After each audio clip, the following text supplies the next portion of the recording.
Ritual abuse. The word conjures up images of people in robes, chanting, or perhaps a grade D horror flick. But what is the reality? First, let's look at a definition of ritual abuse. Ritual abuse is the systematic, repetitive abuse of both children and adults by either an individual or a group. It may involve psychological, sexual, physical, and/or spiritual abuse, and the effects are devastating on the individual who undergoes it. Often, survivors of this type of extreme abuse cope by dissociating, and as adults may continue the cycle of amnesia and abuse. The key word here is repetitive. Ritual abuse is done repetitively, in a consistent pattern, over time. This may be done in the name of a religious belief, or simply out of pattern cruelty. Any ideology can and has been used to justify the pattern of abuse. Most of the victimization begins in early childhood and is done by adults who were themselves abused. The cycle continues because people often do not realize that they can stop it. Often, they feel trapped in the pattern of abuse. What is the incidence of ritual abuse today? Statistics vary, depending upon the source. When I lived in a large metropolitan city in the Southwest, population close to 2 million, the group that I was affiliated with, known as the Illuminati, had 24 sister groups. Each group had roughly 50 members, so they had approximately 1,200 members in this area. These numbers are reflected across the United States and European countries, and this was only one group. In the next few months, I will be sharing different perspectives on the reality of ritual abuse.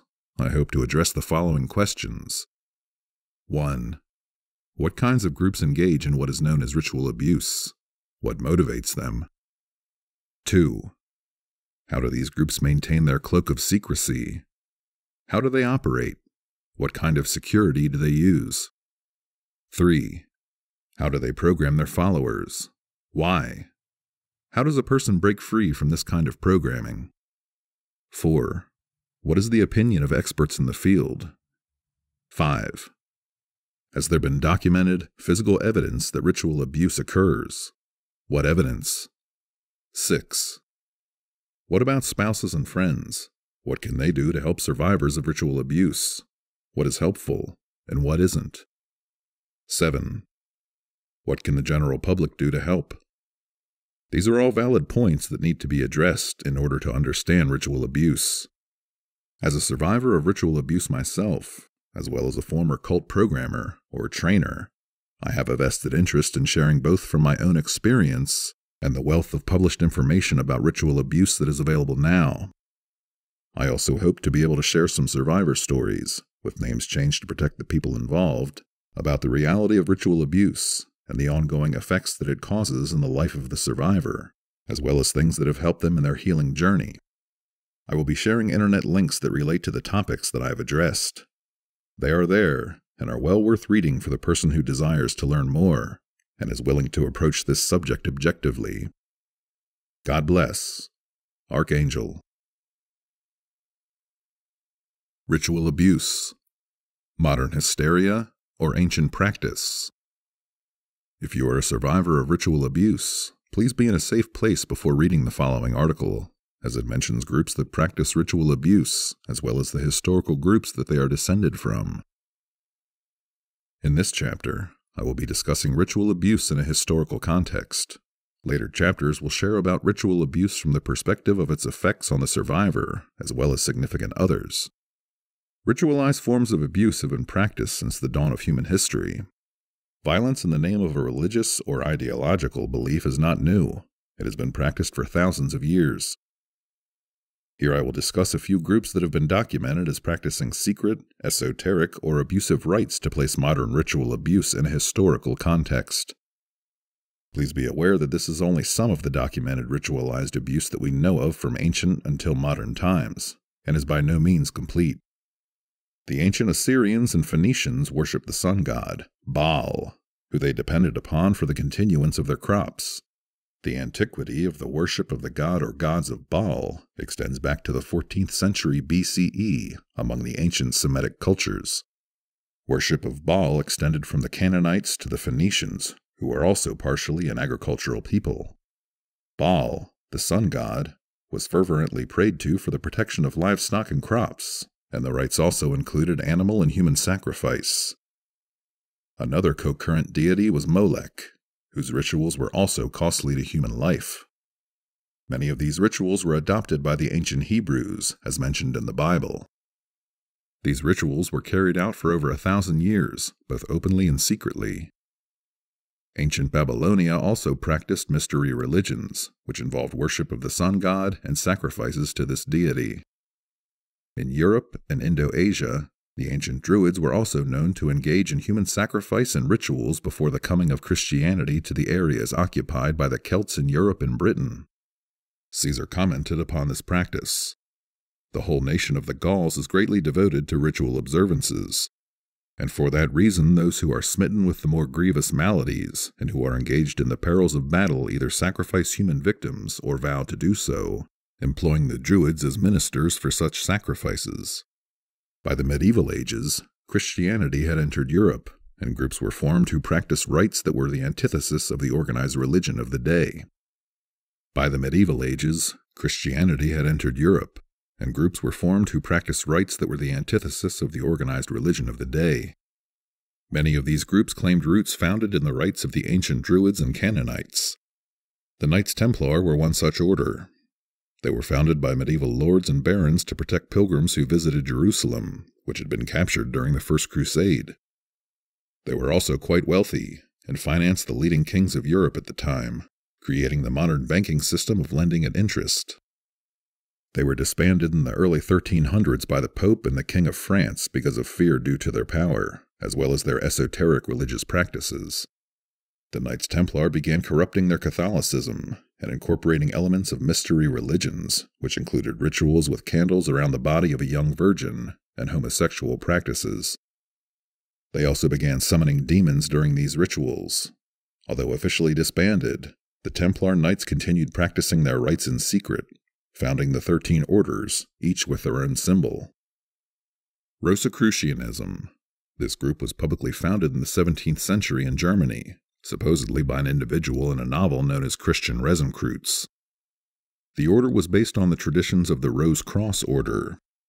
This group emphasized the need for enlightenment through following certain spiritual principles, and had both a public and covert philosophy.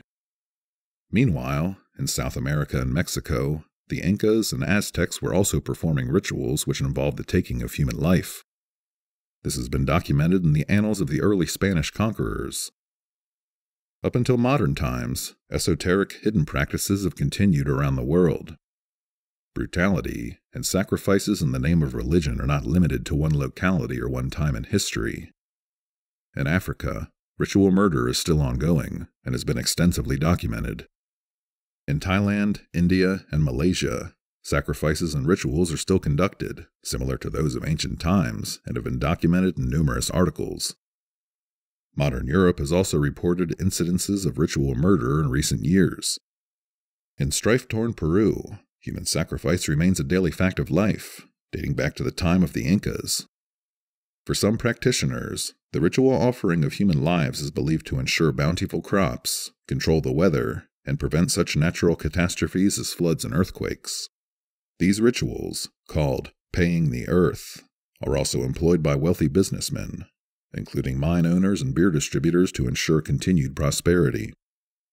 In neighboring Chile, human sacrifice is such an established tradition that the courts recognize compulsion by irresistible psychic forces as grounds for acquittal in cases of ritual murder. There is much, much more evidence of documented continuing ritual sacrifice around the world. It would take a strong denial system to refute both the historical and circumstantial evidence that ritual abuse has been a reality throughout the ages, and continues to be until this day. Why am I sharing about the history of ritual abuse? One of the things that often perplexes survivors of ritual abuse is the denial with which their memories or accounts are often met. They are told, ritual abuse is a modern-day witch hunt. Things like that don't happen in this day and age, as if man's entering the Industrial Revolution changed human nature. Or, I don't believe you. Comments like these can be devastating both to the survivor of ritual abuse, who often wishes the memories were not true, and the family and support people for the individual, who know the individual and that they are not lying. Comments like these only reinforce what the individual was told by the cult group. If you tell, no one will believe you. Or, you will be laughed at or shunned. The survivor courageous enough to not only remember, but then disclose their abuse will be faced with a society that often appears in denial. Why isn't anyone doing anything about this? The survivor wonders as they share their atrocities. Why isn't it stopped? Why do more children have to be hurt? Societal denial is complex. People often do not want to think about or hear about painful topics. 30 years ago, teenage girls who shared that their middle-class father was sexually abusing them were told that they were lying, or worse, delusional. 20 years ago, medical professionals who suspected that battered children were being seen from not only the poverty levels of society, but also the middle class and well-to-do, were told it wasn't possible. Society closed its eyes to the facts before it, until enough people finally came forward and disclosed the truth. Hopefully, placing ritual abuse in a historical context will help the readers see that ritual abuse is not a new phenomenon or a modern-day hysteria. Human beings have been capable of great cruelty throughout the ages, and to believe otherwise refutes the historical record. Those who are abused tend to abuse.